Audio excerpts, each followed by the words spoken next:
Hi, it's Vicky, and I'm Hank, and we are the Tuck Attendants. Like and subscribe and share.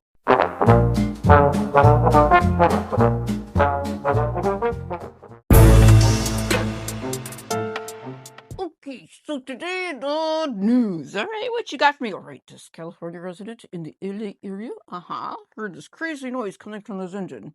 Well, what did it sound like? Sounded like meow, meow, meow. Oh, so a cat. No, kittens. Kittens. 3 kittens to be exact. They lost their mittens. Okay, seriously. No, no, but they were in the car engine.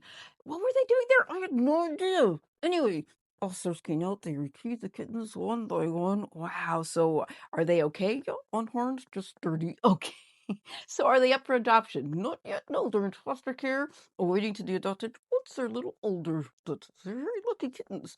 I guess so. I mean, unharmed. That's good. Yeah. Did you have a second story? I do. Okay. What is it? Okay, this guy named Nolte Dunzer. I know it says his name wrong. I know you did too. Yeah. Anyway, he's from Austria, and he calls himself the King of Freaks. Why? Well, listen, he made it into the Guinness Book of World Records. Wait, by doing something freaky? Yes, indeed.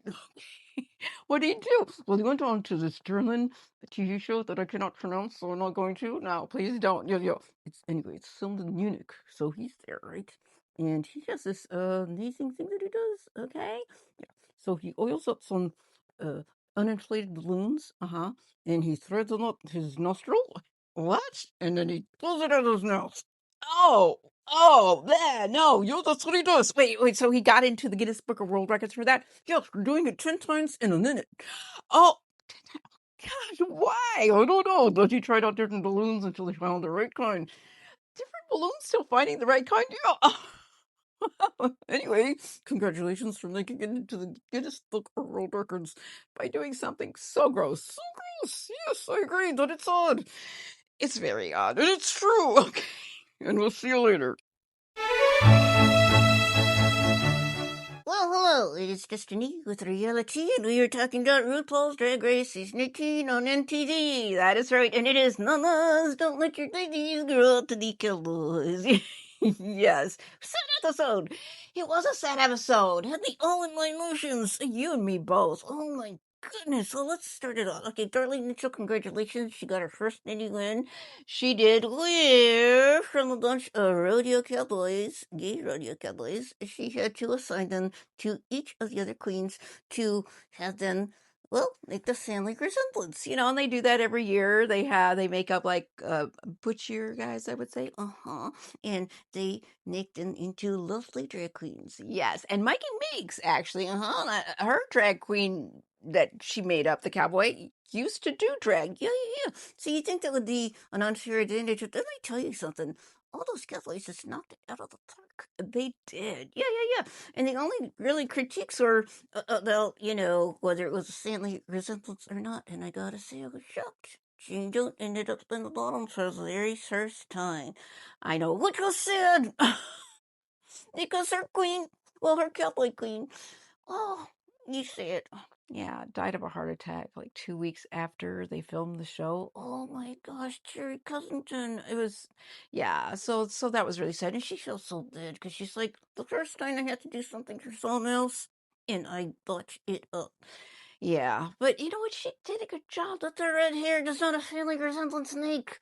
Trust me, that's what Miss Alcazar said. True, yeah.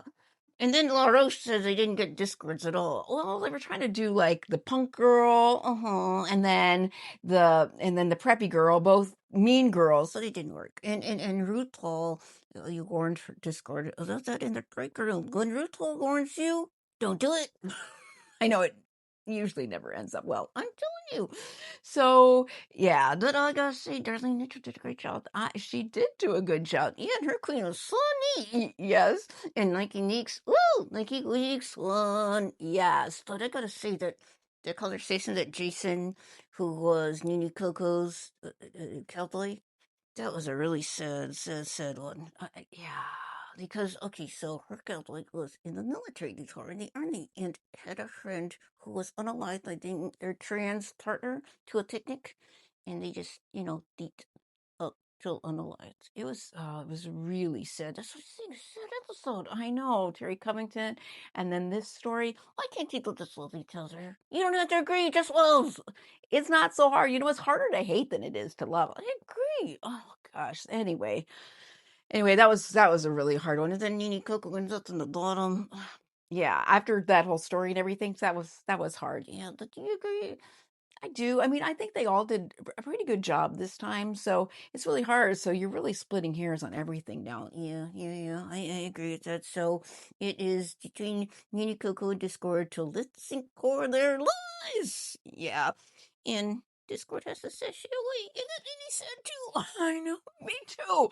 And we're sitting here every week saying, why is Discord still here? Right? I don't know. Discord is just so happy to be there and so lovely. Yeah, and it wasn't that we didn't like a Discord. It was just that, other queens that we thought were better left earlier. But you grew on me. Yeah, you totally grew on me. And I love that when she was sashing away, RuPaul said, "Do not sissy that walk." That was classic, totally classic. You're gonna make a lot of money off that walk. I've been saying this. I know. But yeah, so that was cool. And like Neeks, like you said once, so congratulations. Yes. And sorry, Discord, that you had a sashay away, but wow, what an episode. Such a good episode. Yeah, if you're not watching it, watch it. Hola, it is Tenerati with Nossi. Oh my goodness, we watched it, and what did you think? Was it a Nossi? Yes. Oh, why you hesitate? Well, because the first part of the movie, I was like, why is this going so fast? I'm not getting into any of the characters. Okay. No, don't you agree with that? Well, okay. Oh, you think so? No, I do. I think I was like, the storyline was moving too fast, and I just didn't buy into the characters' love for each other. Oh, because it was so fast. Because it was so fast. But then I hung in. And I gotta say, well, I just started crying. Oh no, you started going into it. Well, because the acting was so good. Oh, there you go. The acting will do it every time. Sometimes the acting is what does it. But then I think also the storyline got a little stronger because the first part seemed so rushed. Okay. But then the second part, oh my gosh, I started really getting immersed in the story. Was it based on a true story? I mean, well, it was based on William Shakespeare, but is it a true story? Well, he did have twins, named Judith and Hamnet. Okay, and Hamnet did die at 11 years old. Okay, so was he? Oh, was he there when it happened? Well, in the movie, he wasn't there either, but they don't know, like, if he even knew about it. They really don't know. They don't know even know how Hamnet died. Oh, so in the movie, he died at the lake. He takes his sister. He goes, "I'm gonna take your place," and she ends up living because she had to take first, and then he ends up dying. But yeah, and this is not a spoiler because you all know this is the premise of the movie because it's also supposed to be what inspired Hamlet, right? And they say that back in those days, Hamlet and Hamnet were interchangeable names. Oh, okay, all right, yeah. So anyway, Hamlet is supposed to be based on his son and his son's dying.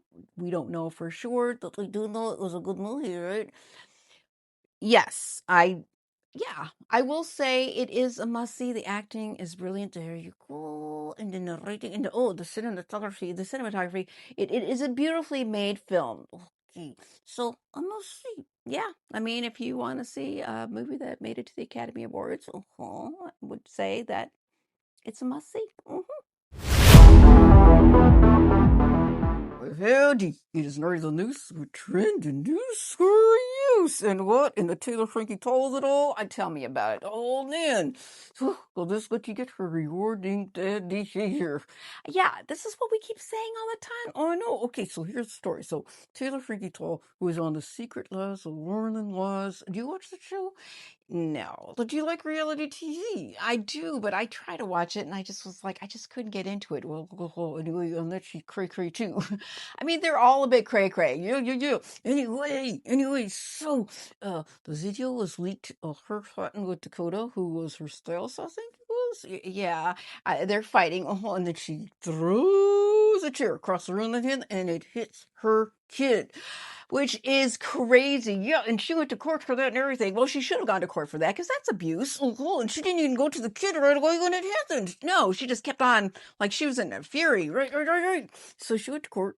The producers of real the secret lives of Northern Laws knew all about it, and they still proceeded with her on the show, which is insane. Tell me about it. And then the Bachelorette, the whole season gets canceled. Yeah, totally scrapped. And so the guys that are on that show are threatening to sue because they want their 15 minutes of fame, and now they're not going to get it. No, well, some of them become big stars after that show. Well, it's true. So now they can't do that. Right. So because they cast this person who you knew was crazy, yeah, for good TV, this is what you get. Oh, man. Yeah, but it's trending all over the place. Stop rewarding bad behavior. That's what they're saying. Stop rewarding bad behavior. But it's trending. Yeah, bad behavior is trending too. Yeah, but really, she's trending. Taylor Frankie Paul. Ugh.